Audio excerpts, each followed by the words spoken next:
Hi there, today I'm going to show you an alternative T-spine rotation exercise that might benefit you more so than the other ones that you might be doing at this time. So we're going to come over to the mat, and I have a yoga block here, and you'll see why in a second.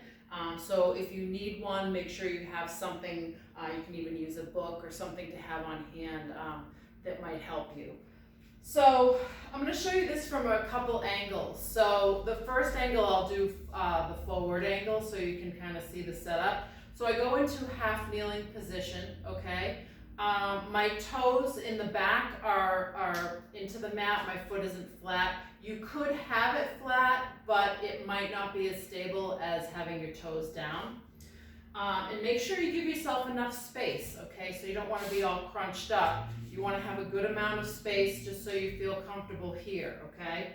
And then what we're going to do is we're going to place the yoga block right next to your foot. So the reason why I have that there is because our hand is either going to be on the block or it's going to be on the floor.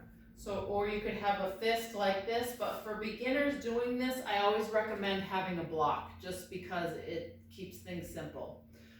Because the main thing is the rotation and not so much this, okay? So what we want to do is place the hand down flat, or like I said, you can make a fist if you have any wrist issues. And now what we're going to do is we're just going to rotate. So I have my left hand on the outside of my left leg, and I'm just going to bring myself up, okay?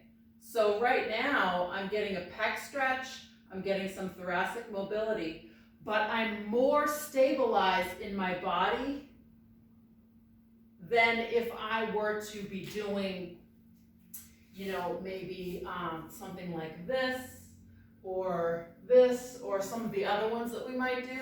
So this is just an alternative. So I'll show you from the side. Set up here, block, okay, I feel in a comfortable position. Remember, this arm is locked out, shoulder, elbow, wrist. My opposite side, I'm going to come up and back down, okay, up and back down. The thing that happens sometimes when we do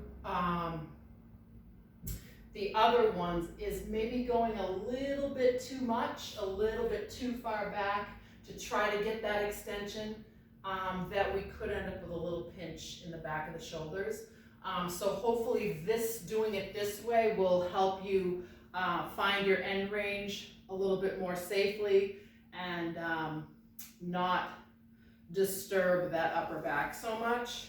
Let's see, and I'll show you from this side. So here, again, setting up, right hand this time, nice and easy, okay?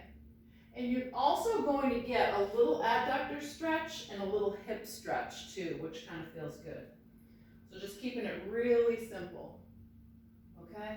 So the breath is inhale here, exhale up, open hand, looking up at my hand. Okay, so give those a try and let me know how it goes. I think it's a better alternative right now to put these in the mix. Thanks so much.